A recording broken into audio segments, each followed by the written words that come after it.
Olá, bom, sou o Breno Félix da AgroTools e hoje a gente está aqui para falar de Amazônia.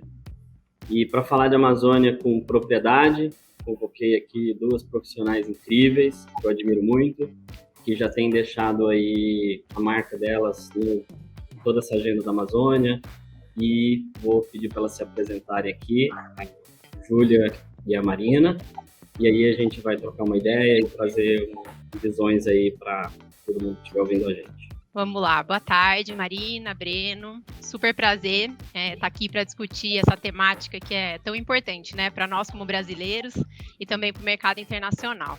Meu nome é Júlia Moretti, eu estou na Cofco International há aproximadamente 6 anos, destes 5 como Head de América Latina e agora recentemente como Head Global de Sustentabilidade. A Cofco é uma empresa super nova no setor, uma trading, e está estabelecida dentro da estrutura que a gente tem hoje, aproximadamente desde 2017. Estamos falando aí de 5 anos da empresa. Bora lá, Marina. Breno, Júlia, tudo bem? Obrigada pela oportunidade aí de conversar. Eu sou Marina Piatto, sou engenheira agrônoma, estou no Imaflora há 17 anos e há 1 ano eu assumi a Secretaria Executiva. E estamos aí nessa desafio de produzir e conservar nesse país tão grande, né, e tão rico. Bom, gente, vamos lá. Vou fazer algumas provocações, porque todo dia a gente vê Amazônia, todo dia todo mundo falando de Amazônia, seja no WhatsApp, na televisão, internet, nos negócios, clientes, enfim. Amazônia em pauta geral. E, na minha percepção, eu ainda acho que eu vejo muitas interpretações, às vezes parciais ou superficiais. Acompanho essa agenda da Amazônia aí há mais de 10 anos, intensamente, e vejo avanços, vejo às vezes um pouco de marasmo, de repente eu vejo a gente falando das mesmas coisas. Então, queria provocar vocês aí com algumas questões, e assim, mas antes, talvez, para a gente até fazer essas provocações todas e colocar todo mundo na mesma página e tal, era legal a gente trazer alguns números, um panorama geral da Amazônia. E aí, Marina, acho que você é super qualificada, indicada para trazer um pouco dessa visão para a gente. E depois, na sequência, eu queria ouvir também, Júlia, a sua visão internacional, aí, global, que está olhando para a Amazônia de uma forma bem interessante também. Vamos lá? Bom, eu trouxe alguns números, né? Queria até dividir aí a apresentação com vocês para a gente ter essa amplitude um pouco do uso da terra no Brasil, né? Que é um país complexo. Bom, a Amazônia, né? O bioma Panamazônia na América Latina, né? Ela envolve 9 países, ela não está só dentro do Brasil, mas 62% do bioma está dentro do território brasileiro. Então, a gente tem essa sorte, né, de ter essa extensão dessa floresta maravilhosa dentro do país. Então, aqui a gente dividiu pela malha fundiária, que é o território aí total, né, do Brasil, não só a Amazônia. A gente tem aí, a maioria do território está em imóveis privados, 53%, né, mais de 5 milhões de imóveis. Aí a gente tem, do território brasileiro, 15% de terras indígenas, unidades de proteção integral 5,7%, uso sustentável 6,8% e terras não destinadas quase 7%. Então, mais ou menos de como é que está o território brasileiro nessa distribuição pelo uso, né? Isso é fundamental para a gente começar a discutir as responsabilidades de uso de cada parte. Bom, o desmatamento, né, é importante ressaltar, a gente tem que entender um pouco aonde está esse desmatamento. Nos últimos 10 anos foram desmatados 17 milhões de hectares, né, de vegetação nativa nos diferentes biomas. Aí eu não estou falando só de Amazônia também, né? E os estados que mais tiveram índices maiores foram Pará, Mato Grosso e Tocantins. A maioria, no território nacional, a maioria desse desmatamento ocorreu em imóveis privados, 22% em terras públicas, né, que são áreas de preservação, e 10% em vazios fundiários, que são as terras ainda não destinadas, ainda não são nem unidades de conservação, nem terras indígenas, né, não foram destinados ainda para o seu uso. Então, isso no geral do Brasil. Agora, o próximo slide mostra essa distribuição por bioma. Então, aí que eu achei bem interessante. Então, nos imóveis privados, 70% do desmatamento ocorreu no Cerrado e 29% na Amazônia. Então, aqui por tipo de imóvel, né? Por tipo de uso da terra. Então, isso significa que na Amazônia, o desmatamento ocorreu muito mais nos vazios fundiários, que a gente vê aí 69% ocorreu nesses vazios fundiários, que são as terras não destinadas, ocorreu na Amazônia, e só 29% no Cerrado. Então, a gente tem uma situação ali muito que o desmatamento na Amazônia está nessas terras não destinadas, em invasões, em grilagens, na falta de ordenamento territorial, né? E não em propriedades privadas. Então, essa qualificação do desmatamento é muito importante para a gente entender as responsabilidades de cada ator, né? Nas cadeias produtivas, as terras indígenas. Então, e nos imóveis públicos, 85% da área pública, né, ocorreu na Amazônia, de desmatamento. Quer dizer, então, muito invasão de terra indígena, invasão de unidades de conservação, áreas não destinadas. Então, os imóveis privados na Amazônia, eles não estão desmatando numa velocidade como no Cerrado, por exemplo. Isso ajuda bastante a gente fazer o planejamento, né, de combate ao desmatamento, de incentivo aos produtores. Aí eu queria trazer só mais 2 slides sobre as pastagens degradadas no Brasil, né, que a gente fala muito, mas precisamos de mais área para plantar ou não.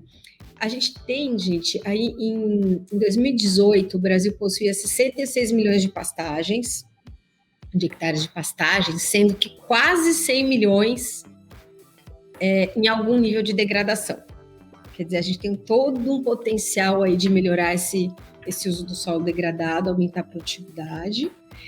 E 26,7% dessas pastagens com degradação severa, né, que são quase aí 44 milhões de hectares. E nisso a gente tem decomposição de matéria orgânica, perda de solo, perda de produtividade. Na Amazônia, então, 28% dessas pastagens, não sabemos o nível de degradação, com precisão, muito difícil mensurar, né? Essa fonte é do LAPIG, e essa área vem aumentando progressivamente, né? O mau uso da terra que já está aberta. E aí, por último, o último slide que traz dados, né, para essa nossa conversa é sobre as emissões, né? As emissões de gases de efeito estufa. A gente tem o último relatório do IPCC, né? O 6º relatório do painel intergovernamental de mudanças climáticas saiu, né? Mostrou a gravidade e a urgência da questão climática no Brasil. E a gente vê aí que no Brasil é o 5º maior emissor do mundo, né? E o bioma foi responsável por 25% das emissões totais, né? Muito pelo desmatamento e pelo tamanho do rebanho que está lá em condições de baixa produtividade. Então, o gado de corte é um grande responsável, fermentação entérica, enfim, toda uma avenida de oportunidades para a gente aumentar as boas práticas, o manejo dentro das terras já abertas, né? Essa é a provocação que eu queria trazer com esses dados. Muito bacana, Marina. Acho que tem vários insumos aí que eu vou, acho que daqui a pouco, explorar, mas antes, ainda para trazer mais contexto, Júlia, podia falar um pouquinho assim, agora com a visão de negócio, um negócio interessante como a ECOFIC, que tem o IFC junto, então vocês têm uma pegada aí, da mesma forma que a Marina provocou, de conservar e produzir, né? Vocês estão aí nesse meio. Um pouco dos acordos, dos grupos, dos fóruns, como que isso tem seu dia a dia, né? Bem em cima disso e aliar essas coisas. E também um pouquinho da tua visão assim, internacional, como que o mundo vê a Amazônia, porque minha provocação aqui de novo, eu vejo quase tudo que eu leio, eu só vejo falando de Amazônia brasileira, por mais que a Marina trouxe, ela é muito representativa aqui, mas ela não está só aqui, talvez seja legal o público conhecer um pouquinho mais disso também. Legal, Marina, obrigada pela apresentação, muito legal saber desses dados aí que você trouxe para a gente. Primeiro falar do IFC, né, e da questão da sustentabilidade para a Cófico. O IFC era nosso acionista, Breno, como você sabe, até março agora, recentemente eles não são mais, mas eles acompanharam todo o plano de desenvolvimento da Cófico aí ao longo dessa nossa trajetória que se começou há 5, 6 anos atrás, né. Então eles foram importantíssimos na análise, no diagnóstico do que a Cófico é, das nossas operações, onde estão os nossos riscos, e aí eu conecto mais para frente o porquê da Amazônia ser tão importante para as operações da Cófico. Tudo que o IFC construiu junto com a gente foi resumido em um plano de ação que a gente leva muito seriamente até hoje, onde tem as nossas políticas, procedimentos e tudo isso baseado nos performance standards que o banco tem, né? Acho que fora isso, outras questões que trazem a temática da sustentabilidade como algo muito importante na Cófico. É um dos valores da companhia, isso internacionalmente, então junto com a sustentabilidade tem inovação, integridade e inclusão, o que para a gente foi essencial para o convencimento top-down e também, né, dos nossos funcionários de quanto que a sustentabilidade era importante. Não era simplesmente mais um valor apenas, né? Isso tinha que estar coligado aos nossos negócios. Isso está super exemplificado porque em julho de 2019 a Cófico anunciou o maior green loan da história de uma trading e a gente vinculou, né, o maior investimento financeiro que a companhia tem a indicadores de sustentabilidade. Eu estou falando aí de um investimento de 2,3 bilhões de dólares, envolvendo mais de 20 bancos, incluindo bancos chineses, o que também foi inédito para a operação, e KPIs que vão desde rastreabilidade das nossas principais commodities, né, como palma e, obviamente, a soja, e a evolução de um indicador, de um sistema, né, que é usado pelos bancos, que chama Sustainalytics. Então, isso fez com que a sustentabilidade sempre fosse muito relevante. E aí, nesse trabalho que o Banco Mundial fez com a gente, obviamente, a Marina trouxe aí, né, 2 dos biomas que a gente atua fortemente, e eu acho que um pouco diferente das empresas do nosso setor, a Cófico, a sua estrutura, se eu falar em armazéns, a maior parte dela está no bioma Amazônia, a gente tem, obviamente, operações no Cerrado, mas por isso que a Amazônia na Cófico foi onde a gente começou toda a nossa trajetória de sustentabilidade nesse sentido.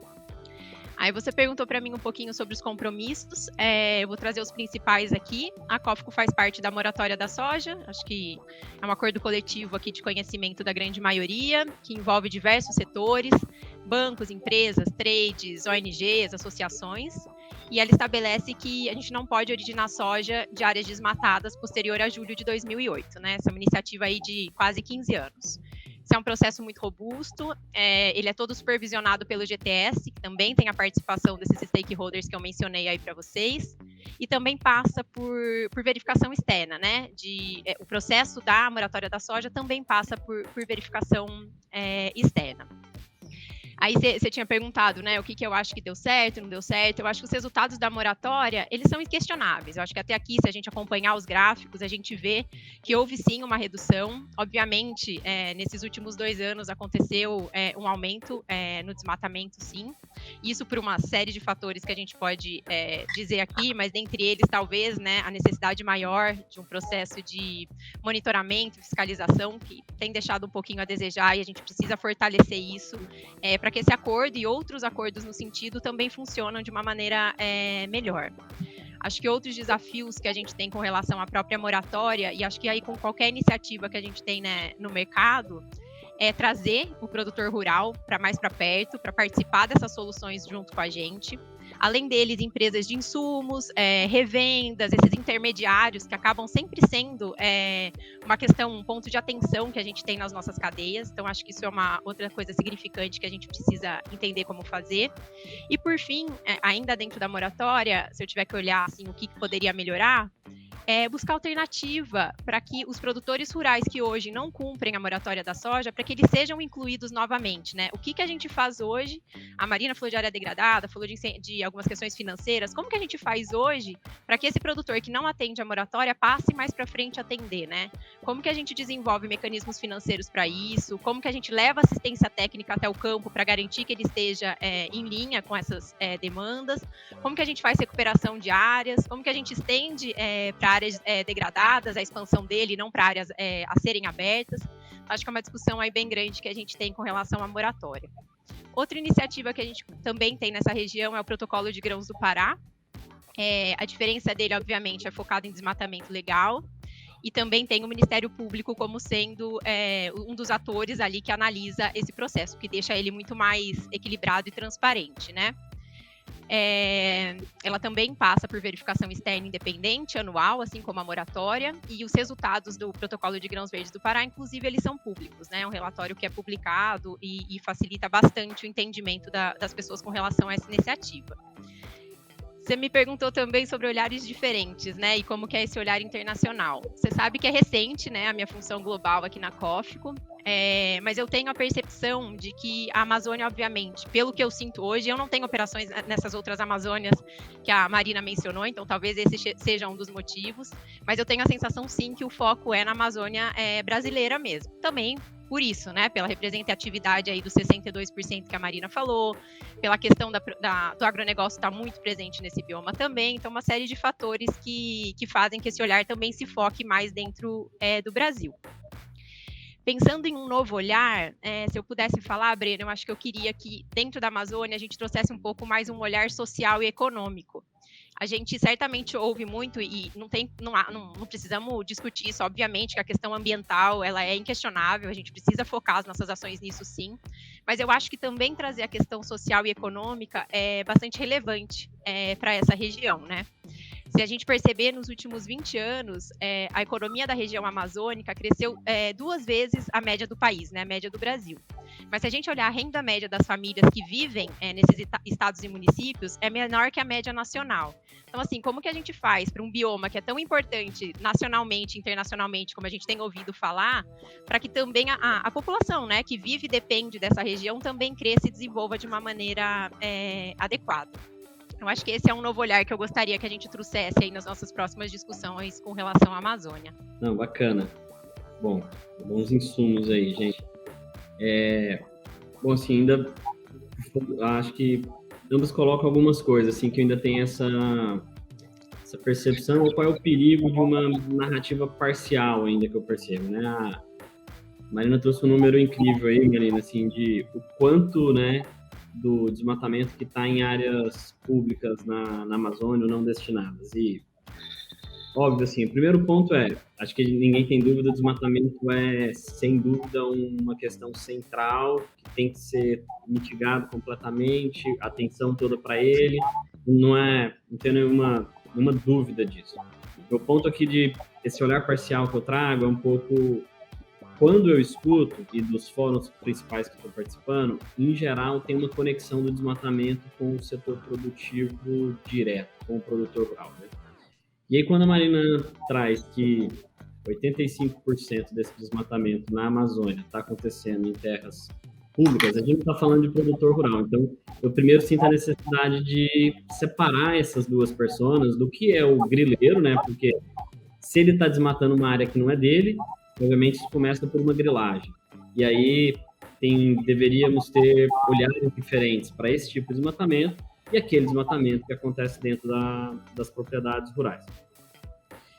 E aí, outra coisa, você trouxe um pouco dos acordos. Eu sei que a moratória da soja tem uma grande relevância, mas ela também não é ainda onipresente na Amazônia. Tem alguns municípios que eu sei que são de fora, e o protocolo de grãos verdes, que é um grande avanço, acompanhei muito de perto também, participei no desenvolvimento do protocolo, mas ele só foi no Pará, né? Ele não foi para os outros lugares. Então, assim, a gente ainda temos iniciativas que estão meio que pingando aqui e ali, e por outro lado, por mais que de tantos compromissos, acordos, esforços, e se o desmatamento ainda está crescente, alguma coisa está faltando, né? E aí eu queria um pouco, assim, de uma provocação na visão de vocês de o que eu tenho uma sensação ainda que os protagonistas que estão aí, ou seja, os elementos que estão como protagonizando, não estou falando das pessoas ou as empresas, eu acho que a forma que está sendo conduzida ainda está deixando de fora alguns elementos que hoje são coadjuvantes e que eventualmente podiam vir para o jogo de uma forma mais efetiva, né? Então, um pouco livre aí, mas assim, como que vocês veem isso? Sente que falta alguma coisa? Ou tem alguma coisa que dava para apontar, assim, como que a gente podia ampliar esse olhar, que ele não seja mais parcial, ou das ações, ou das iniciativas? Bom, eu entendo que, separando nesses 3 grandes blocos, né, o uso da terra na Amazônia, começando pelas propriedades privadas, lógico que esses acordos voluntários ou setoriais, né, como a moratória da soja, o TAC da carne, o acordo da pecuária, que todos têm como meta a redução do desmatamento, eles são muito efetivos, né, mas o problema é complexo, então não vai existir uma solução para um problema desse tamanho. Os acordos setoriais e esse alinhamento de todos os atores da cadeia é fundamental, né? Tanto o consumidor também brasileiro, que às vezes a gente deixa de falar dele, né? Foca muito no mercado internacional, mas na pecuária a gente é um grande consumidor, né, da carne brasileira. Então, assim, esse alinhamento de toda a cadeia é fundamental. E também a valorização da floresta em pé, né, dentro das propriedades privadas mesmo. Então, o pagamento pela floresta em pé, pelo que é o famoso pagamento por serviços ambientais, pela água, esse mecanismo precisa rodar, precisa ser regulamentado, começar a funcionar. Para aquele produtor que tem o direito de desmatar, ele deixa de desmatar e ganha por isso. Então, isso precisa ser acelerado dentro das terras privadas. Nas áreas protegidas, é o fortalecimento do comando e controle, né? Você vê se o desmatamento aumentou tanto em áreas protegidas, que são as unidades de conservação em terras indígenas, e áreas não destinadas, pela precarização do comando e controle no Brasil. E aí você tem a invasão, né? E a ilegalidade solta na Amazônia. E, além disso, nas áreas protegidas, a valorização da sociobiodiversidade. Então, a valorização dos produtos que a gente chama de não madeireiros, né? E mesmo os madeireiros, então, o manejo sustentável, né? Que o Maflora traz aí um longo histórico de manejo sustentável na Amazônia. E os não madeireiros que vêm a borracha, o mel, a castanha, toda a indústria de cosmético, farmacêutica e um monte de possibilidades que a gente ainda nem conhece de uso da biodiversidade brasileira. Então, acho que são estratégias diferentes para esses diferentes destinações de uso da terra no Brasil, para a gente fazer essa contenção. Agora, o comando e controle realmente é fundamental para acabar com a ilegalidade, né? E aí a gente passa para uma agenda positiva e não só reativa, né? Como a gente está hoje. Perfeito. Eu aqui do meu lado, acho que não poderia assinar mais embaixo do que a Marina falou. Eu acho que essa questão de inclusão de novos atores é essencial. É um problema gigantesco mesmo, Marina. Eu acho que não é uma solução só que vem para resolver isso. Então, precisam ser soluções muito robustas, né, e com envolvimento de vários elos para a gente chegar a uma solução. Consumidores, e sim, locais, internacionais, empresas de insumos, que são aquelas que estão mais direto ligadas no campo, junto com o produtor rural, e tem margem para trazer algumas possibilidades para o produtor também, de assistência técnica, tecnologia, inovação. Então, quanto mais atores discutindo sobre isso, Breno, eu acho que discutindo e agindo, porque se eu tiver uma questão para trazer aqui, que eu acho que é um desafio nosso, acho que muita discussão acontece, mas pouca ação com responsabilidade, dizendo o que cada ator tem que fazer, qual é o prazo que você tem, que plano de ação que você tem que implementar. Isso eu acho que é onde a gente está falhando um pouco quando a gente vem nessas discussões, né? Ficar muito no âmbito de falar e não de agir. Se eu pudesse falar, e isso é como iniciativas que a gente vê no geral, eu acho que o pagamento por serviços ambientais, eles é o que tem e vem para diferenciar.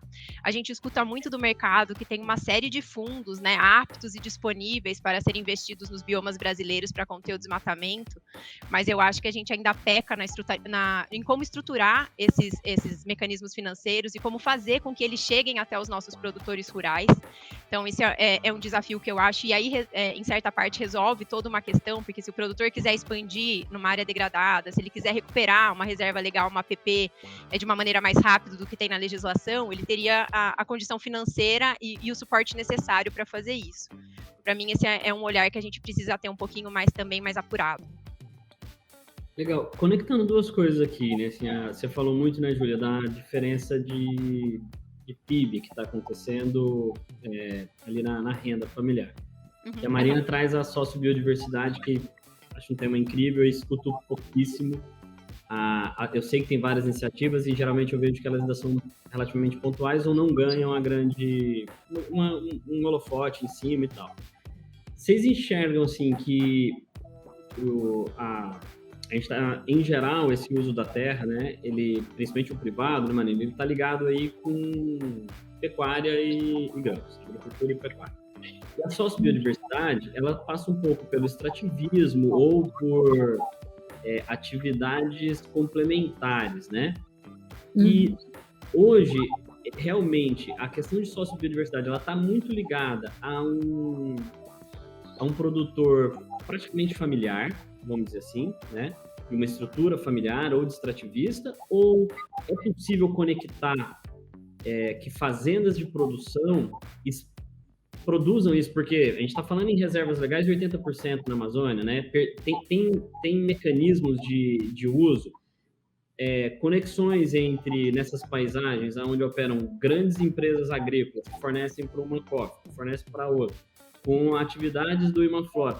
Tem alguém conectando isso? Ou é possível, a gente vai continuar vendo assim, grandes produtores, grandes fazendas na commodity e pequenos produtores explorando talvez esse nicho de sociobiodiversidade, ou vocês conseguem enxergar alguma conexão? É difícil realmente o produtor rural, ele ser um produtor grande de soja, ou um grande pecuarista, ou mesmo que médio, né, na Amazônia, e também ter o extrativismo nas áreas de reserva legal, ou nas suas áreas de preservação. Mas eu acho que aí você pode trabalhar com outros países trabalham, com concessões, com acordos de uso, com parcerias com as comunidades vizinhas. Então, tem na apresentação, não sei se, acho que eu poderia até apresentar alguns cases que mostram muito o extrativismo parece que é uma coisa às vezes meio artesanal, né? E a gente precisa dar escala para esse extrativismo, modernizar, que é trazer a tecnologia, a indústria, que chamam de indústria 4.0, né? Da sociobiodiversidade. Eu queria só voltar, então, rapidinho na apresentação, que uma Flora tem uma área enorme de projetos com a sociobiodiversidade, né? Então, eu queria destacar, principalmente as terras indígenas, né? Que a gente está sendo... essa semana está sendo debate aí do marco legal e um momento muito triste, né, para o Brasil, de a gente ter dúvidas de quem né, quem chegou primeiro aqui e quem tem a posse dessa terra.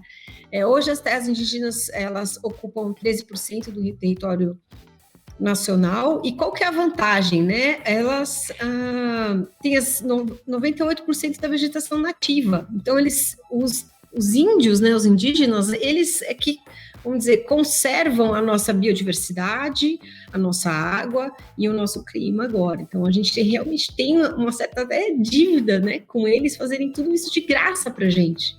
E a gente acaba olhando eles, poxa, eu podia estar produzindo nesses 13%, e na verdade eles estão conservando tudo isso para a gente sem cobrar nada, né? Enfim, aí próximo slide. Então, né, Marina, aí tem um gancho total com o que a Júlia trouxe de pagamento de serviços ambientais. Eu sei que é um pouco polêmico em trazer o pagamento, mas aí se você puder encaixar aí, talvez seja legal de enxergar essas duas coisas conectadas. Tá bom. Eu vou trazer a parte bem econômica mesmo, assim, sem considerar o pagamento em si, né, que hoje em dia está muito vinculado a carbono, ao que vai ser decidido agora na COP em Paris, né, o artigo 6, como é que vai funcionar essa transferência de recursos para fazer esse pagamento pela floresta em pé, mas mesmo sem considerar o PSA, a gente tem na sociobiodiversidade, pode passar.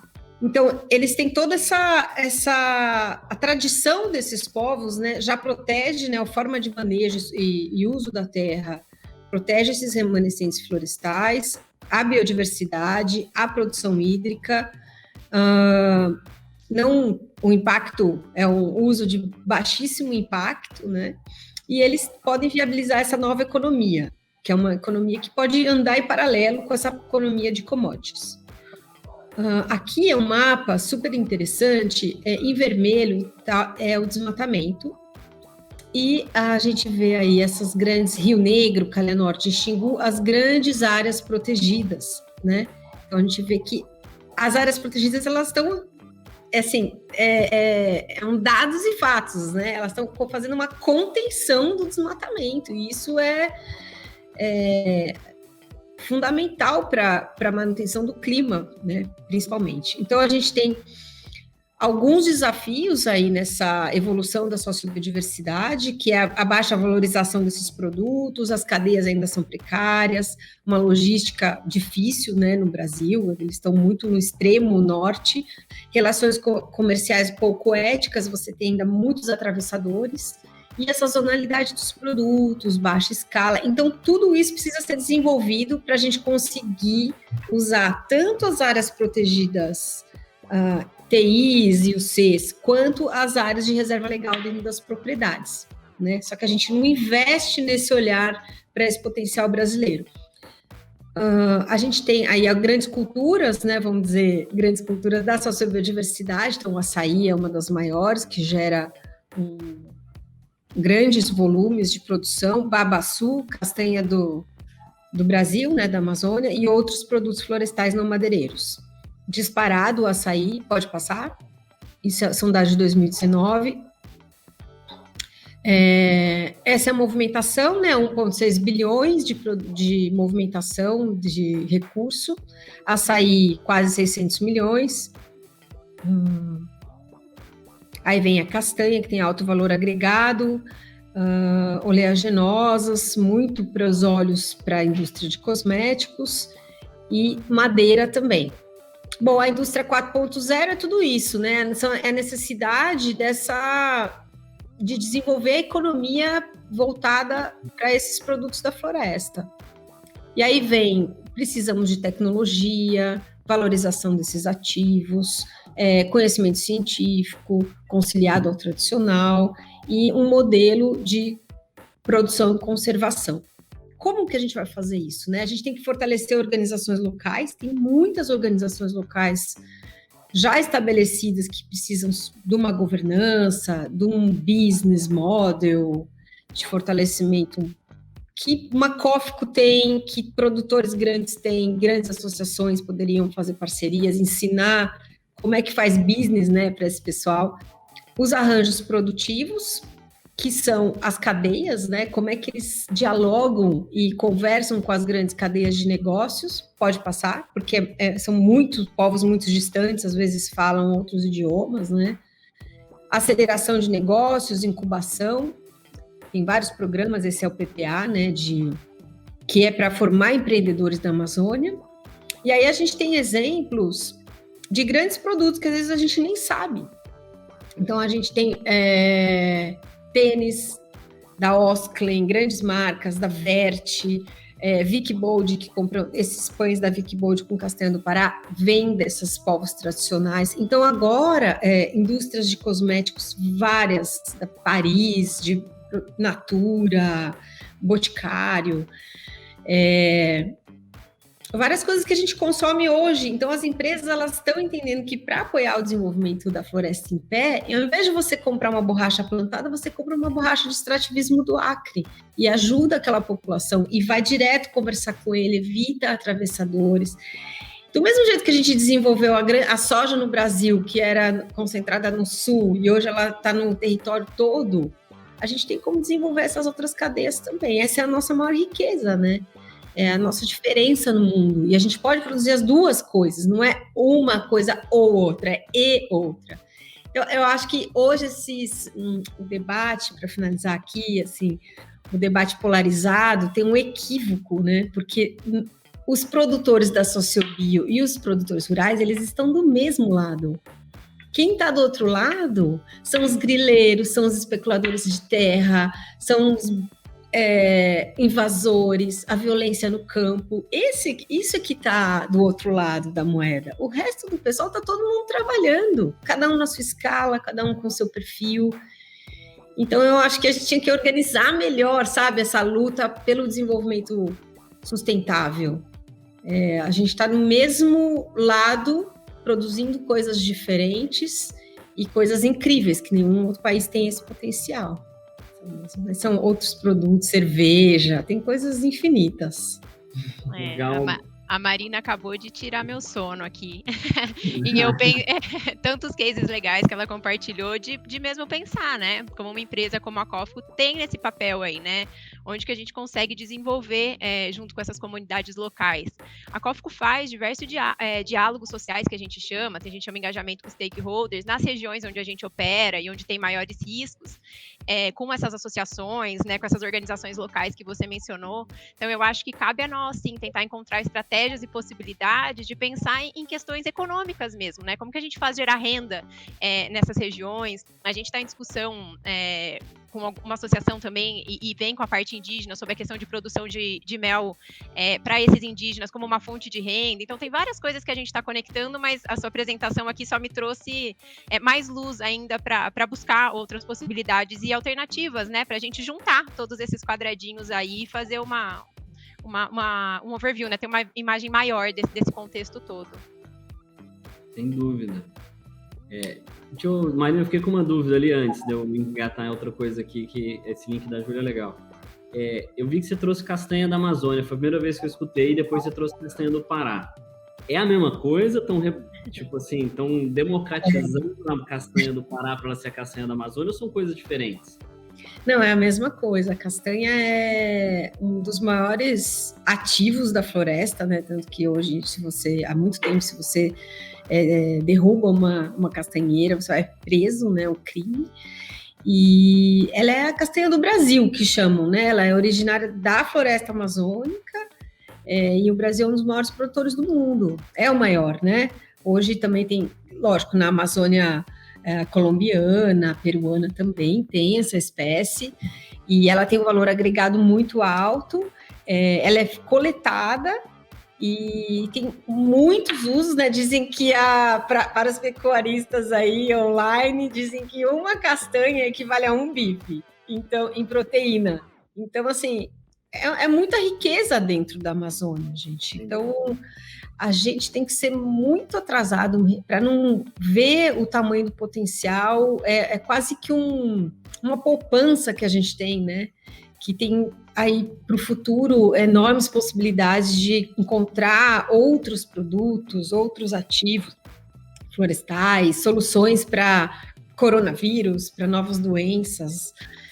E aí, tudo isso, né? A gente tem tanta terra para aumentar a produtividade. Eu, como agrônoma, né? Eu trabalho mais nessa parte de commodities. Eu queria trazer muito essa verticalização da produtividade, né? A gente tem culturas que já são muito modernas, já atingiram altas produtividades, que nem a soja, o milho, mas ainda tem regiões que tem muito espaço para aumentar. A pecuária, outras culturas, outras regiões do Brasil que também tem soja com baixa produtividade, porque ainda não tem variedades tão apropriadas. Então, a gente tem aí muito espaço para crescer em produtividade, que é o aumento, né, de produção por hectare. Todas essas terras com erosão, que a gente precisa eliminar a erosão, porque isso o solo é o grande recurso, né, é a base da produção. E a gente está preocupado em disputar a terra com os indígenas, em entrar lá e fazer mineração, eles não estão querendo ser super capitalizados, e a gente está lá querendo, vamos capitalizar. E a mudança climática, todo mundo sofrendo, gente. Eu moro aqui em Piracicaba, no estado de São Paulo, olha o sol aqui, ó. Até, né, vou mudar que tá muito sol. Mas esse é o inverno, seco, todo mundo com problema respiratório, todo mundo está sofrendo, como o agricultor, né? Quebras de safra no sul, em todo o Brasil inteiro, e a gente se distancia da questão da floresta, não conecta que o desmatamento está gerando tudo isso, né? Por mais distante que esteja, né, da onde a gente está. Então, mas eu queria perguntar para a Júlia, aproveitar aqui, e ver qual o papel que você acha. Eu sei que a gente não pode, as ONGs, né, o setor privado, não podem fazer o papel do governo. Essa sobreposição, ela não deveria acontecer, né? Deveria ser complementar. Mas na ausência de políticas públicas, né, para a gente organizar o uso da terra no Brasil, qual que você acha que são o papel das traders para apoiar na manutenção da floresta em pé? Né? Porque é isso, tem uma propriedade privada que ocupa na Amazônia 20% com soja, 80% com a floresta em pé. Como que você acha que as grandes traders multinacionais podem ajudar nessa organização desse pagamento por serviço ambiental ou uso dessas áreas? Eu fico pensando, é uma ótima pergunta, de 1 milhão, inclusive, né? Mas eu fico pensando aqui no papel da trade como sendo quem realmente está no meio dessa negociação, né, Marina? É a gente que está junto com o produtor rural, é a gente também que recebe as demandas do mercado consumidor. Eu acho que o nosso papel é mostrar. Até você falou um pouquinho dos produtores rurais, né? Mostrar um pouco para o mercado consumidor, para o mercado europeu e às vezes até para o mercado nacional consumidor, de o que tem sido feito no Brasil, né? O que esses produtores, a gente acaba falando, né, de uma imagem negativa do produtor rural brasileiro para fora, quando a gente vê através de dados, de pesquisa das próprias ONGs, de várias universidades mostrando que os produtores que são irregulares, eles são uma minoria. E a gente acaba levando para fora uma ideia de que não, né, que o desmatamento acontece, que o produtor rural é a principal responsável por isso. Então, o nosso papel, eu acho que é esse, de entender esse cenário que acontece aqui, levar isso para fora, isso sem dúvida nenhuma, e de uma maneira mais ativa, mas aí perante aos desafios que a gente tem, isso também precisa mudar o status quo do negócio, da maneira que a gente faz negócio hoje, é como que a gente investe nesse produtor rural para que ele, por exemplo, estenda as operações deles para áreas degradadas, como você bem mencionou aqui, como que a gente desenvolve projetos internos. Nós somos empresas que têm processos de investimento, por exemplo. A Cofco faz pré-financiamento de produtores rurais, seja por barter, seja por cash. Então, como que eu desenvolvo mecanismos internos na Cofco para que eu estimule esse produtor rural, para, se ele quiser me fornecer, para que ele forneça por mais tempo, né? Que ele expanda a sua produção em áreas que já estão abertas e não abra áreas novas. Como é que a Cofco pode também, por exemplo, pensar em produtores que ainda não estão cumprindo o Código Florestal ou APP, porque fizeram o CAR, mas o CAR ainda está nessa fase, não assinaram os próximos processos, né? Como que a Cofco acelera isso? Eu acho que esse é um papel nosso também. Como que a gente senta junto com esse produtor? E aí, Marina, acho que a parceria com o terceiro setor, ele é sensacional. Seria, eu acho que o elo de ligação, né? Porque ninguém melhor do que as ONGs que a gente conhece para ajudar na construção desses projetos, né, de recuperação, junto ao produtor. Eu fico pensando assim, o nosso papel é fazer com que os produtores rurais estejam mais adequados às políticas, tanto das empresas quanto internacionais, para atender essa demanda. Então, como que a gente oferece estímulo para que ele faça isso? Só que é um cenário complexo, não é fácil de resolver. Se eu pensar num processo de pré-financiamento hoje da Cofco, como é que eu tenho uma taxa de juros atrativas para fazer com que esse produtor rural não só me entregue soja, mas me entregue esse desenvolvimento de expansão em área degradada, de recuperação de área florestal? Como que eu convenço isso para ele, né? No mercado hoje, que falando do meu setor, que é onde eu posso, né?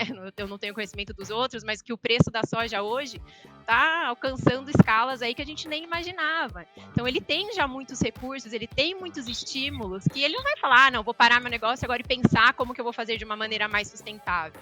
A gente precisa entender como que a gente traz esse convencimento para ele. Nesse sentido, eu acho que é o papel da trade, sim, né? Tentar mostrar as vantagens competitivas que ele tem, apesar de eu achar, agora falando um pouco do produtor rural, que ninguém melhor do que ele para saber o valor de uma floresta em pé, para saber o quanto que as mudanças climáticas já estão atingindo a produtividade dele. Tem vários estudos que mostram que, sim, a gente tem uma produtividade cada vez melhor dentro da soja, mas com as mudanças climáticas chegando da maneira que elas estão, da maneira que a gente está vendo nos relatórios, não vai ter mais tecnologia e inovação suficiente para manter a gente nesse mesmo patamar de produtividade. Isso vai ser uma barreira, então a gente vai ter que lutar, né, com essa questão das mudanças climáticas de perto. Eles entendem que o ciclo da chuva impacta diretamente a safra dele. Talvez ele não pense em 20 anos, mas ele já está vendo em 2, em 5, o quanto que isso está transformando. Então, acho que também levar esse conhecimento técnico específico para eles, talvez seja uma parcela de responsabilidade das trades também. É assim que eu vejo mais ou menos essa situação. Não sei se esclareci, mas se tiver algum comentário, estou à disposição. Bom, chegou num lugar que eu gosto aí, né? Que é o produtor. Eu acho que tem um grande... Eu acho que ele é o game changer dessa história e ainda acho que eu ouvi duas coisas aqui, né? A Marina falou assim, tá todo mundo do mesmo lado e ninguém... Me parece que ainda não... Tá sem lado pro produtor, né? Ele ainda não tem muita chegada do jeito que tá acontecendo. Mas, assim, trazer um pouco de próprio de como o AgroTools vem operando, né? Assim, a AgroTools decidiu não colocar uma conta para o produtor e trabalhar principalmente como se fosse uma lente para que as corporações pudessem enxergar melhor, ou seja, com menos distorção o produtor rural e com isso conseguir fazer melhores negócios, seja comprar melhor, vender melhor, financiar melhor, o que seja. Então, como a gente está com essa lente e a gente vem traduzindo isso há muito tempo, é muito claro o tamanho da distorção e quanto ela vai reduzindo quando a tecnologia consegue aproximar e trazer isso. Só que eu vejo duas agendas hoje ainda. Muitos dos acordos, do jeito que eles foram construídos, eles ainda é uma agenda que o produtor não sabe o que está acontecendo. É como se fosse ele está sendo observado, um show de Truman, assim, né? Tá super olhando ele, mas não conta como tá olhando, por que eu tô te olhando, então não tem jeito de trazer ele pro jogo. Esse é um problema que a gente tem de como resolver ou mudar um pouco isso. O outro ele não tendo essa percepção, ele só recebe, e aí, quando eu vejo o principal storytelling que tá, e aí, Maria, no começo foi muito legal você trazer essa com clareza, né? Essa diferença do grileiro e da onde está o desmatamento, porque hoje a mensagem que fica, meu irmão que mora na Califórnia, ou para a galera que está de fora principalmente, né? Meu afilhado está no Canadá, engenheiro ambiental no Canadá, e eles têm uma visão que o produtor rural está destruindo a Amazônia. E aí eu tento explicar que, cara, grileiro é grileiro, produtor rural é produtor rural, mas o produtor rural também está recebendo essa mensagem. E aí eu acho que começa a alimentar essa polarização, né? Então, jogando lenha na literalmente. Então, assim, talvez um papel, né, Júlia? E eu começo já a perceber isso com de algumas iniciativas que a gente está aqui dentro e tal, que estão começando a falar, Breno, como que eu dou o extrato socioambiental da AgroTools, que é o retrato do cara, para ele? E eu tenho um belo disclaimer lá que fala, não dê. Porque se eu der essa informação, é igual você dar a gente enxerga mais ou menos assim, você receber um exame médico e vai para a internet olhar o que aconteceu. Se não tiver alguém que te traduz, o médico, para te explicar o que é, e que uma sobreposição de X hectares, alguma coisa que pegou no protocolo, mas tem jeito de ele explicar e tal, então tá faltando um pouco, eu acho que essa democratização, porque os acordos em gerais, eles são supralegais, né? O produtor já tá lá fundado em lei, não sei mais o que, de cumprir toda a questão, e aí uma série de conversas bacanas aqui, mas, puta, qual o valor que a floresta tem, né? Como que eu posso operar minha reserva legal, já que eu estou protegendo, esse custo é 100% meu, produtor, como que eu posso usar isso da forma mais benéfica possível, mais inteligente possível? E aí entra PSA, entra agenda climática e tudo isso que pode, mas ainda não foi canalizado. Então, me parece que está na hora de chamar o produtor para a festa, né? Ele tá meio que... É tipo, a festa é sobre ele, mas ele não tá na festa e só tá sendo principalmente malhado, eu acho. E aí, só para concluir, deixar duas coisas na mesa, assim, para vocês refletirem, ou ter o que achar mais interessante. Uma coisa ainda me preocupa, Marina, é os PSAs, a floresta em pé e tudo, e principalmente na agricultura, que tem algumas coisas mais avançadas aí do que na pecuária, de garantir a floresta em pé e tal, é um recorte muito desequilibrado para mim, quando fala assim, beleza, você tem 80% preservado, né? Aquele excedente que você tem, eu só vou olhar para o excedente, e o excedente só se ele estiver numa área de alta aptidão. Se não, eu não vou remunerar isso para você. Então, eu acho que automaticamente está desvalorizando a floresta. E a outra provocação, e aí fica para o mercado financeiro, que a gente não tem um representante aqui, a gente faz muita avaliação de terras para garantias. A agricultura é um processo dinâmico, assessoramento remoto que a gente aplica e tal. E sempre que a gente avalia, a floresta, ela é penalizada. Hoje, pelos próprios métodos de valorização de terra, ela é considerada era até agora há pouco o valor de terra nua. Hoje começa a capturar um valorzinho. Mas se você chegar num banco com uma área 100% de floresta, que ele vai falar, nossa, que riqueza, me dá aqui. Ele fala, não, provavelmente, a maioria dos bancos vão falar que não é uma garantia que ele aceita para compor uma garantia no financiamento. Então, assim, tem uns botões ainda para apertar, uns parafusos aí que o negócio começaria a fazer mais sentido. Fazendo sentido, eu acho que o produtor mergulha de cabeça e ele é o cara que eu acho que tem uma condição de virar esse jogo mesmo. Mas, enfim, falei um pouco aqui, deixa vocês aí comentar. Tá. Eu vou falar primeiro sobre o que você falou de trazer o produtor mesmo para isso, né? Para ele entender os acordos. E, Breno, isso eu concordo com você. A gente mesmo na Cofco, na nossa operação do dia a dia, a gente trabalha com você, eu conheço esse extrato de cabo a rabo. E o produtor realmente, às vezes a gente chega para ele e fala, olha, eu estou impossibilitada de seguir uma negociação com você porque vai contra a política de fornecimento sustentável da Cofco. E aí a gente percebe que ele não sabe o motivo. Às vezes você fala, é por uma questão de você estar na moratória da soja, é porque você, né, tem um desmatamento PRODES, alguma coisa nesse sentido, eu não posso seguir com a negociação. Eu acho que tem duas coisas aí que a gente precisa fazer. Uma que é num cenário mais envolvendo todo mundo, né, mais setorial. Então compartilhar essas informações, fazer com que essa informação chegue até o produtor rural, e esse é o desafio, porque a gente ainda como setor, como soja eu posso falar, e eu acredito que em alguns outros também, a gente ainda não está conseguindo achar o canal de ligação direto com o produtor. Eu acho que ele está esfolado mesmo de tudo isso que aconteceu, então encontrar um canal direto para a gente voltar a ter confiança e transparência na nossa relação, para conseguir trazer esse conhecimento para ele, é um ponto-chave que a gente precisa trabalhar de agora em diante. Isso como setor, né? Tanto é que as discussões, por exemplo, se a gente sair um pouco da Amazônia e for para o Cerrado, elas já nasceram pensando nisso, né? A gente percebeu que foi um ponto falho, né, na construção da moratória da soja não ter envolvido o produtor rural nisso. Mas também não estamos conseguindo trazer ele ali no dia a dia. Eu não sei se porque as associações ainda não representam 100% desses produtores, eu não sei se é isso, porque o produtor ainda está desconfiado e não quer entrar nesse barco para discutir junto com a gente. Isso é um pontinho aí que a gente precisa achar. Com relação à Cofco em si, né, aí quando o produtor passa por uma situação dessa, hoje em dia a gente já tem uma equipe muito mais robusta dentro da Cofco no quesito de sustentabilidade. Então hoje a gente tem a possibilidade de sentar com o produtor mesmo, quando é identificado algum risco socioambiental em desacordo com a nossa política, a gente senta com ele, o nosso papel principal é fazer com que ele entenda o problema e tentar desenhar plano de ação junto com esse produtor rural para que ele possa ser um fornecedor da Cofco e do setor novamente. A gente já falou isso um pouquinho no começo, né, sobre essa exclusão. Eu acho que a exclusão de produtor rural acaba gerando um problema gigantesco para o setor. O que a gente tem que fazer é tornar ele regular de novo, porque não importa se ele vende para mim ou se ele vende para uma concorrente minha. Se o cara vender uma soja irregular, é o setor que vai ser prejudicado como um todo, é o setor que vai para a mídia, é o setor que vai para enfrentar esses problemas. Então, eu acho que é uma ação mais nesse sentido. A gente também desenvolveu recentemente um portal do fornecedor, e nesse portal do fornecedor, qualquer fornecedor, seja ele uma cooperativa, uma revenda, o próprio produtor em si, ele consegue colocar lá as informações, o número do CAR ou a coordenada geográfica.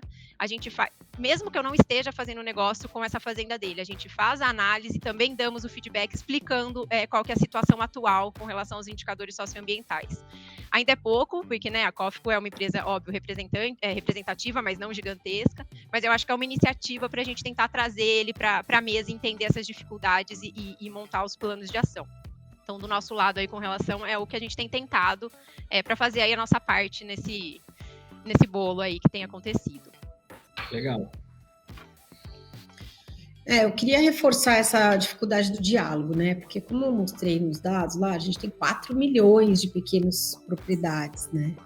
Então, assim, tem muitos tipos de produtores no Brasil, né? Esses são só os pequenos, depois tem os médios e os grandes. Então, assim, você tem um diálogo, você nunca vai ter ninguém que vai representar todos, né? E aí tem os setores, as culturas, as regiões, enfim. É difícil ser um processo inclusivo, esses acordos que acontecem, né? É muito mais fácil você pegar 5 ONGs, 10 traders, tantos supermercados, governo, mas e aí, como é que traz o produtor? Acho que é muito complexo mesmo. Agora, uma forma da gente ajudar o produtor, que vocês dois trouxeram, é o CAR, gente. O CAR, ele organiza muita coisa, né? Assim, acho que não tem ninguém contra isso. Tem uma coisa que todo mundo concorda, é que o CAR precisa ser validado, né? Depois do PRA e a coisa vai caminhando. Então, acho que todos nós precisamos entrar nessa agenda do CAR urgente. O Código Florestal está aí, realmente tem, né? São áreas enormes que o produtor tem que conservar dentro da área dele. Mas e aí? E a área que está aberta, né? Eu acho que aí tem os instrumentos financeiros, né? A própria revisão do Plano Safra, que é um mecanismo de crédito que já está super antigo, ele precisa ser renovado. Os investimentos, como a Júlia falou, privados, né? Os financiamentos das traders, dos bancos privados, precisam se modernizar e colocar na pré-condição questões ambientais, né? Vários já incluem o CAR como uma pré-condição. A assistência técnica, isso está precarizado no Brasil, ainda é pouco pelo tamanho do desafio. E aí, para manter a floresta em pé, são esses instrumentos econômicos. Concordo que também a gente pegar, agora eu só quero as áreas de alto valor de conservação que eu vou pagar, as outras eu não vou pagar. É isso, tá muito difícil a gente fazer rodar os instrumentos econômicos. Ficam essas contas de, não, mas 1 hectare de soja sempre vai valer mais do que 1 hectare de floresta em pé. Como é que isso muda? E a questão, tudo bem, não é o produtor, talvez o grande ator do desmatamento, mas quando a gente tem as terras devolutas, a grilagem, a especulação fundiária, e uma terra aberta vale mais que uma terra com floresta, com uma vegetação natural, aí o trator vai passando, né? E a boiada junto. Aí a terra aberta vale mais e um dia essa terra aberta vai produzir. Então, quando a gente, no fim do dia, o produtor é que vai realmente ser responsável, né, o driver desse desmatamento lá para frente. A conta vai chegar no produtor. Então, assim, realmente, os instrumentos econômicos precisam acontecer. Eu acredito que a COP desse ano em Glasgow vai, se tiver, né, porque a pandemia vai prejudicar bastante, mas ela vai trazer algumas respostas que vão começar a ter, porque aí, quando a negociação é global, ainda fica mais lento, porque aí ela vai para esse global, quem é que paga a conta, porque quem consome paga a conta, os países que já desmataram também têm que pagar a conta, essa conta tem que chegar no Brasil, no governo federal, do federal para o estadual, até chegar no produtor rural, enfim, é um mega mecanismo, né, global, mas se a gente não acelerar, e aí isso vai só chegar no campo com o CAR, quando quem sabe de quem é, aonde está, quem tem direito, aonde começa, onde termina. Então, se tem uma coisa que a gente pode fazer que é bottom-up, é ajudar o produtor a validação do CAR, a ter um bom CAR bem feito, e essas frentes de assistência técnica e financiamento. Eu acho que é isso que está mais tangível no nosso alcance, aumento de produtividade. E eu acho assim, a gente fica muito tentando achar de quem é a culpa, quem tem que fazer, e a gente tinha que estar fazendo cada um a sua parte. O agro não é pop, não é tech, não é tudo, então vamos fazer esse agro ser um agro verde mesmo, em escala. O Brasil tem essa condição, tem tudo já, não é piloto, né, Breno? Acho que eu queria tirar isso do Breno. O Breno tem toda a tecnologia na mão, ele sabe que o Brasil não está pilotando o agro já é uma escala gigante, né? Por que a gente não consegue manter o agro verde, né?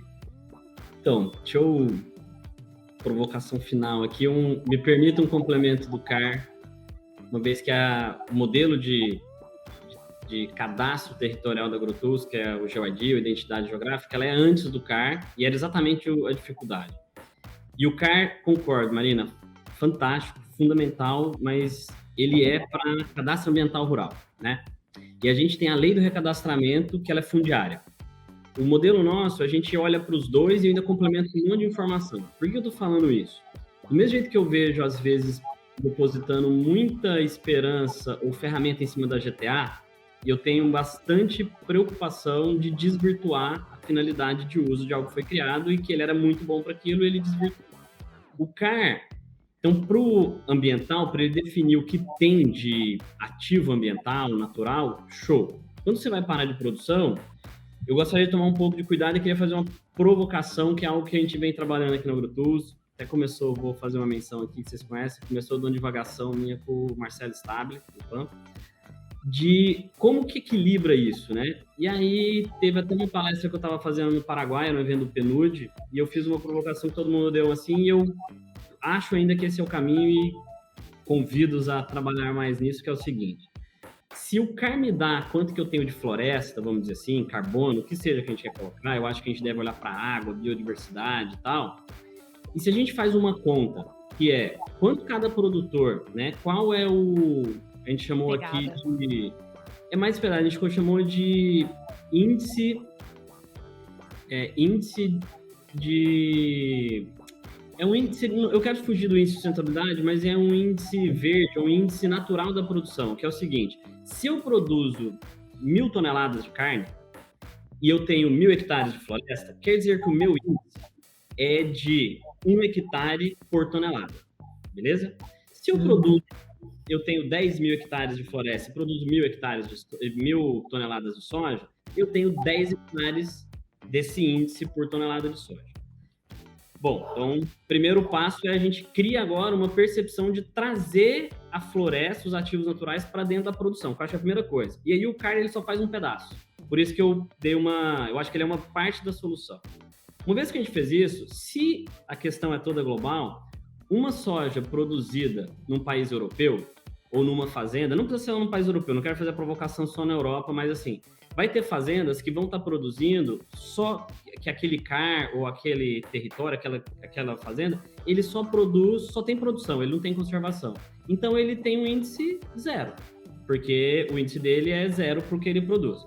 Tem países que é zero, cada um está num jeito. Então assim, os países, e o Brasil ele já larga muito bem. Então a primeira coisa é a gente se valorizar, ou seja, a gente deve ter uma produção, quando você faz essa conta, a gente produziu já um primeiro dado para o mundo inteiro e tal.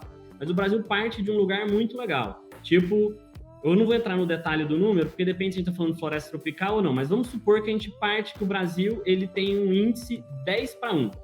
Ou seja, eu tenho 10 hectares de floresta para cada tonelada de soja produzida. Quando eu vou se você, a Cofco, vai exportar para um país está comprando, e lá ele é 2:1, quer dizer que o Brasil tem um delta de 8. Este país ou esta exportação deveria taxar, porque aí a gente normaliza. Se a floresta é de todos, já que o ônus é nosso, como que a gente traz o bônus também, e principalmente para esse produtor? Então, uma vez que começa a ter alguma forma de taxar que este produto, que ele tem a floresta, o mecanismo do banco que eu falei vai mudar, porque agora uma terra que produz uma tonelada de soja com índice maior, ele captura um valor. Então, eu quero acreditar que aí tem um caminho para ser pavimentado ou percebido. E aí, queria ouvir vocês um pouquinho e a gente fechar essa conversa gostosa. É super interessante essa colocação, Breno. Primeira vez que eu escuto, mas assim, é sempre interessante ouvir como que a gente traz todo mundo para o mesmo patamar para poder comparar, né? Eu tenho um questionamento ainda para você com relação a isso, porque você está falando da questão da propriedade em si, né? Mas quando a gente vai para a parte da logística, por exemplo, que é outra parte que tem a questão das emissões e tudo mais, entrariam essas outras variáveis aí? Porque a gente tem sistema, vamos pegar os Estados Unidos, por exemplo, né? Que o sistema logístico é muito maior ferroviário do que rodoviário, como é no Brasil, então tem outros impactos relacionados a isso. Seria um indicador, vocês pensando outro assim? Outro indicador. Tá. Vamos proteger o ativo natural, porque emissões depois pode até ter uma lógica que um vai compensar, equilibrar o outro, enfim. Tá. Eu acho interessante a ideia. Assim, não é simples, porque como tudo nesse setor e no país, e quando diz, né, com relação a indicadores principalmente desmatamento e carbono, não é fácil de fazer, mas a ideia de ter um processo que compare uma coisa a outra é muito interessante, é muito legal para a gente pensar. Eu preciso absorver melhor essa informação. Marina, se você quiser trazer algum dos seus inputs, se você tiver, mas é muito interessante de ouvir.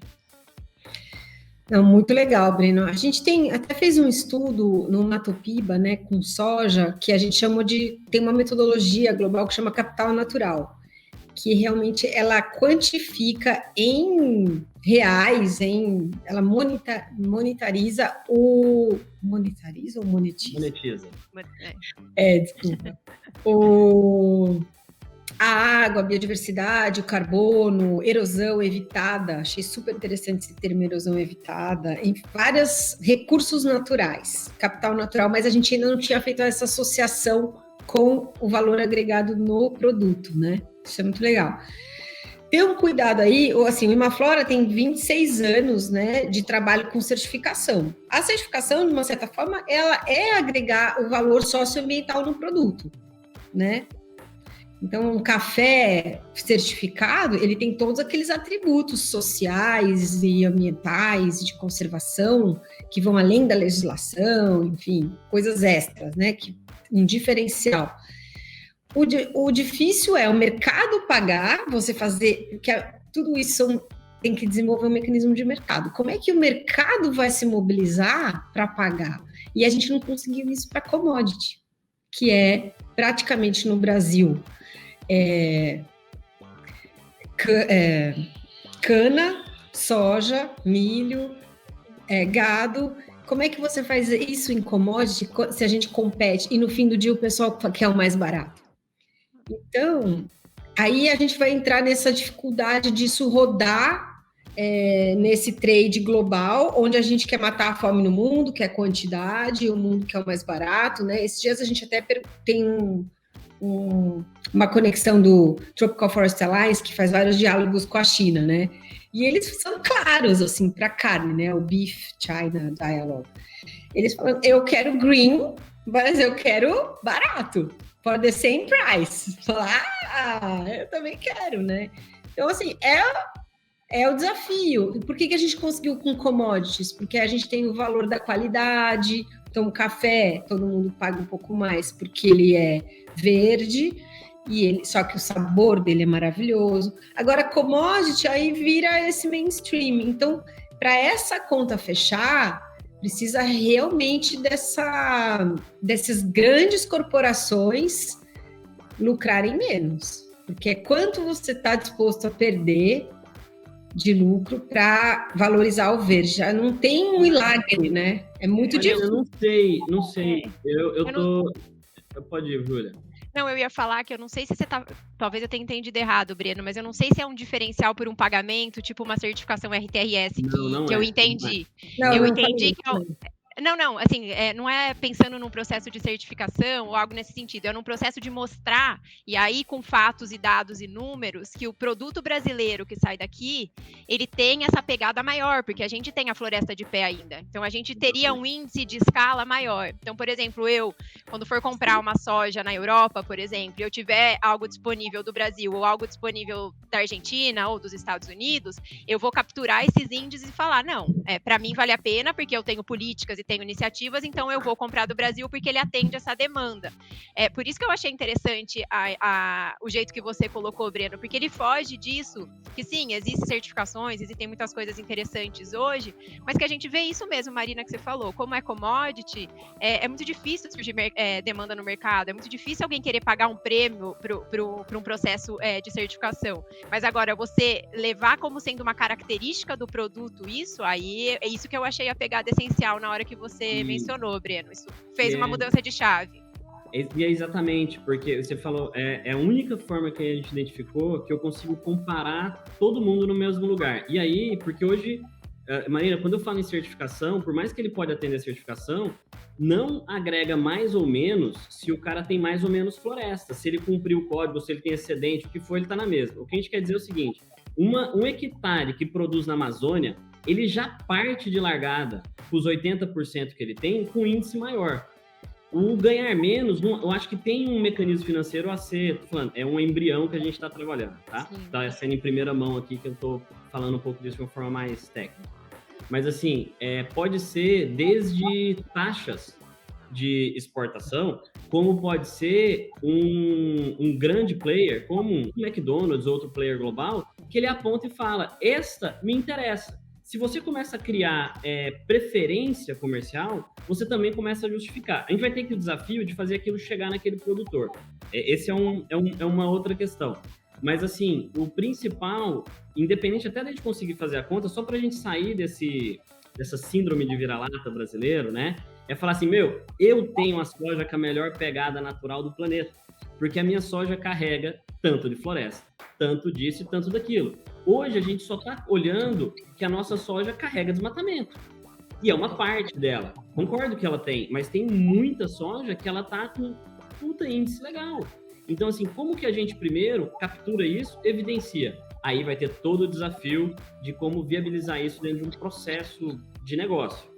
Mas não é uma certificação, é um índice que possa ser mensurado, aferido, reconhecido por todos. Depois a gente vai ter que buscar quem é que vai pagar um pouco a mais por isso ou vai encaixar nos seus programas, porque dá para encaixar ele tanto numa agenda de carbono, se a gente elaborar um pouco isso melhor, quanto num processo de green bonds.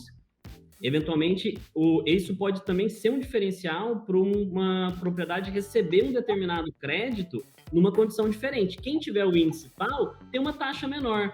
Então, tem vários lugares para você conectar sem necessariamente ter que reduzir lucro ou ter um mecanismo eu pago mais por isso, porque realmente a commodity não captura valor por ela não ter qualidade específica, né? Reconhecida, e depois balanço massa e tal. Mas é uma big provocation aí. Não, é muito interessante. Ainda tem 1000 outros fatores, né, a serem considerados. Como que a gente traz a biodiversidade nisso? Você falou da água, dos recursos hídricos que a gente tem. Então, são tantas variáveis que vão fazer com que esse índice seja cada vez mais interessante. Assim, muito na identidade geográfica, no nosso jeito de cadastrar o território, que ele é um over do CAR, né, que eu acho legal, a gente já está fazendo, assim, quantos quilômetros de rio tem? Quanto de massa d'água? Biodiversidade está um pouco mais complexa, a gente está trazendo mais de especialistas aí, porque ela é um conceito muito mais de paisagem.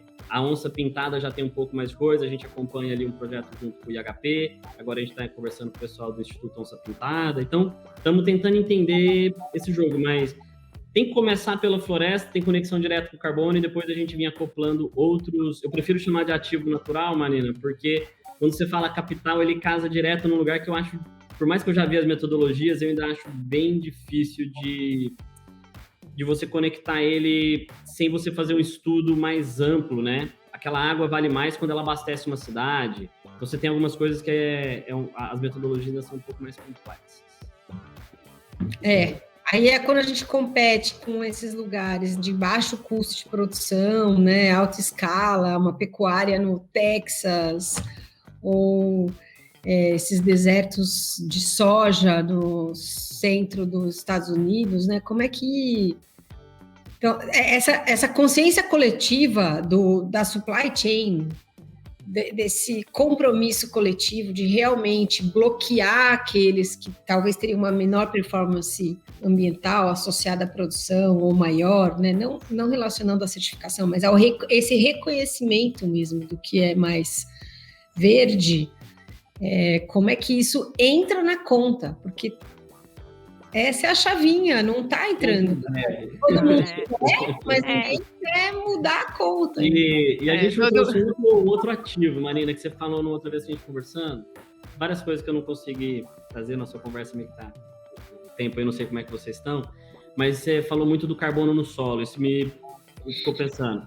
E o carbono no solo pode ser um outro indicador dessa mesma forma, né? Então, eu acho assim, quando você começa a criar esses indicadores, mas o principal é porque eu acho que os ativos naturais indicadores, eles estão desacoplados da produção. E o que a gente está idealizando é como que eu acoplo uma coisa na outra e não dissocio mais. Esse eu acho que é o nosso desafio. Conseguindo fazer isso vai ser um game change total. E a gente também fala muito da produção, porque é o que vende de imediato, mas também a valorização da terra, né? Se você não tem um bom carbono no solo, uma terra erodida, você cai a produtividade, o valor daquela terra cai, né? E cada vez a gente vai ter menos terra apta para produção. Então, também tem essa valorização, né? Não só de um produto final melhor, mas também da sua propriedade, né? A minha expectativa é que esses índices capturem valor, porque hoje eles não capturam.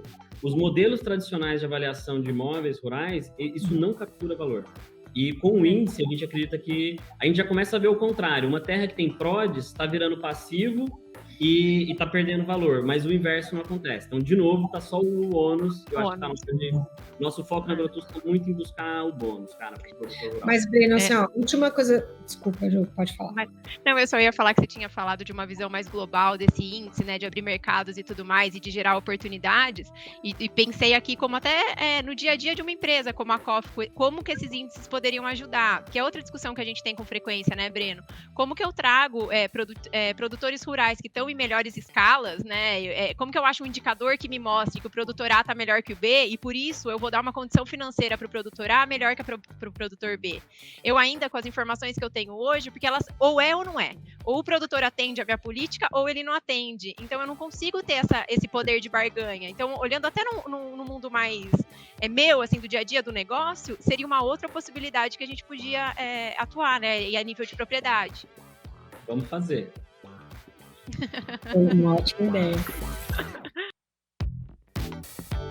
Pensando numa Amazônia possível, um futuro mais verde, mais equilibrado, o que vocês gostariam de trazer que a gente não explorou, queriam falar? Fique à vontade. Bom, eu queria trazer uma coisa que pode parecer até óbvia, mas a gente precisa eliminar o desmatamento. Enquanto a gente não eliminar todos juntos contra o desmatamento, isso é um problema do agro, do índio, do branco, da mulher, da criança. É um problema de todo mundo. Se a gente não eliminar esse desmatamento, não tem índice, não tem soja, não tem CAR que vá salvar nossa reputação, nosso clima, nossa exportação, a imagem do Brasil lá fora, a imagem aqui dentro, nossa autoestima como brasileiro, né? Eu tinha tanto orgulho de ser brasileira, agora tenho vergonha de ser brasileira, porque, meu Deus do céu, né? Parece que eu que estou indo lá desmatar. Então, isso a gente precisa eliminar, porque todo o esforço que a gente faz é manchado por essa falta de controle de meia dúzia que está enriquecendo pela especulação fundiária, pela ilegalidade e queimando, né, todo um esforço coletivo do agro, da sociobio, de quem está produzindo e trabalhando, acordando cedo e indo trabalhar. Então, assim, e aí o CAR pode ser uma coisa, e aí a gente cobrar do governo esse maior controle aí da ilegalidade. Senão não há sociedade civil junto com trader, junto com tecnologia que vá dar conta desse problema. Então, eu queria finalizar com essa mensagem, assim, né? Vamos produzir e conservar, mas vamos eliminar o desmatamento, porque é urgente e a mudança climática chegou, né? Ela é o maior problema, ela é muito maior que a pandemia, que a inflação, que o câmbio, ela é um problema dos nossos filhos, né? Então, é isso aí, obrigada pela oportunidade. Eu concordo com essa parte do desmatamento, não tem nem como falar que não, acho que é o caminho que a gente tem que ir, não tem volta mais, acho que tá todo mundo junto para vencer isso. Eu ainda tenho orgulho de ser brasileira, acho que eu ainda sou um pouco sonhadora e acho que ainda tem jeito, e acho que a gente trouxe muitas coisas aqui hoje, Breno. Eu acho que ator rural, eu acho que a questão de saber separar quem que tá fazendo errado, quem não tá, a gente já sabe que é uma minoria, então como que a gente faz para trazer, mudar esse setor mesmo, onde a gente investe, né, e cria possibilidades para melhorar o setor.